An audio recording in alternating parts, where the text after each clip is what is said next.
Welcome to Coach's Corner, CAF fans. And so this week, week 10, hard to believe it's week 10. Unfortunately, we're going to have a week 11, so I'll be back next week, whether we win or lose this week. So that's it. That's a good thing that I'll be back again down in Mike's basement for week 11. But so let's look back at the game last week versus Anna at Anna. Score was 34-0. We went into the game and really not sure. Anna was playing for a playoff spot. They still have a way outside chance, but if they would have beat us last week, they would have got in, and really happy with our performance in the game last week. We just felt like we played well in all three phases. The kicking game was good, offense was good, defense. Really, obviously we shut them out, so they played well, and so we got back to our mode of how we typically have done things over the last several years. We made big plays.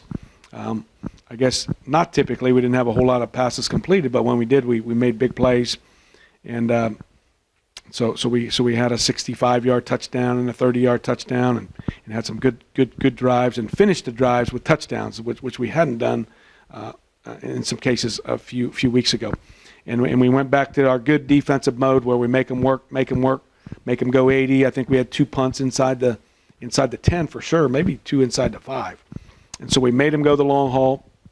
And eventually got some stops, broke out a little trick play at the end of the half with a reverse pass and got us a touchdown. So we felt like we played really well, and so we're really happy with the victory. We came out of it injury-free, other than Seth Obringer has sprained ankle, so we'll kind of wait and see on him. Right now, he's not feeling great. So he may or may not play Friday. Patrick Klosterman has practiced the last 2 days, so we feel like he'll be ready to go. At defensive end, Creighton Bettinger stepped in and did a really good job last week, so we feel good with 3 good, solid defensive ends if Patrick is not feeling great.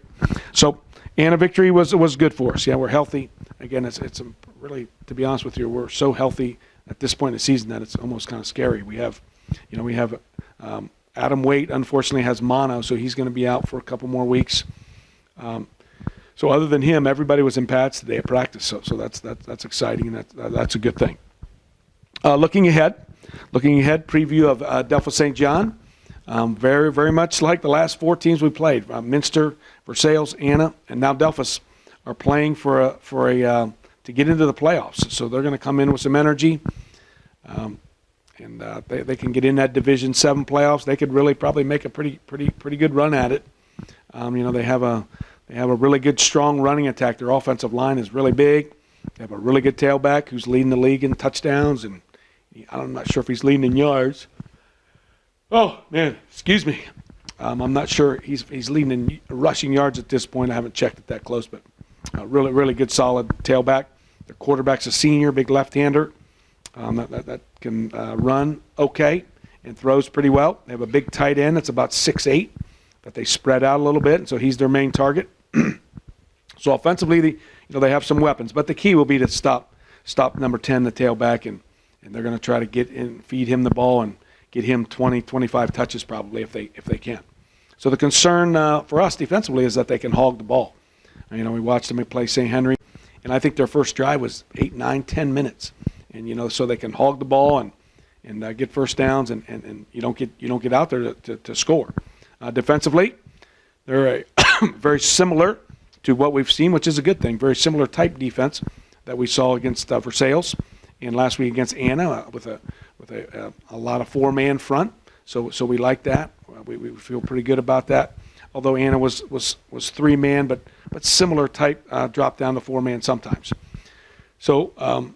We feel like we have some things that we can do matchup-wise offensively for us, and we'll see if that pans out on Friday night. So we are home for our last game, which is awesome. We'll be home for the first playoff game, which is good. We like playing at home. All kinds of playoff scenarios.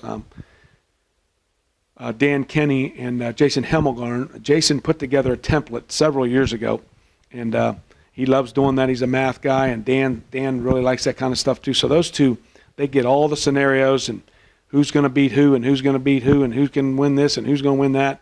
And so they got it narrowed down to a couple schools probably, unless other things happen. But so what you see in the paper isn't always exactly what you might see from who will play. So we'll find that out. So as we move to next week, I'd like to make a quick shout out to 6 of our seniors, really good teammates for us, guys that have been with us, and unfortunately they're not playing as much as I'm sure they would like, but they've really hung tough and played their roles, and whether that's scout team, whether that's special teams, whether that's backing up, whether that's going in when they can get in.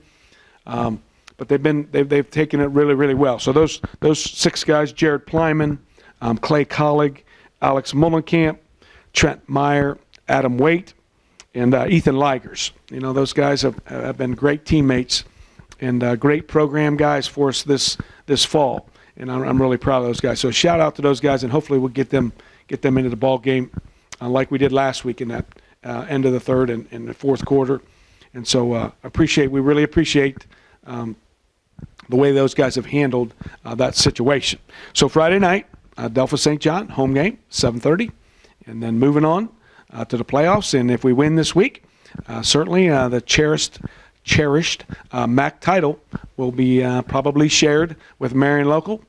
And so anytime you can win that league title, that's a good sign for your team and a good sign for the program. So see you Friday night, and next week we'll be getting ready for the playoffs.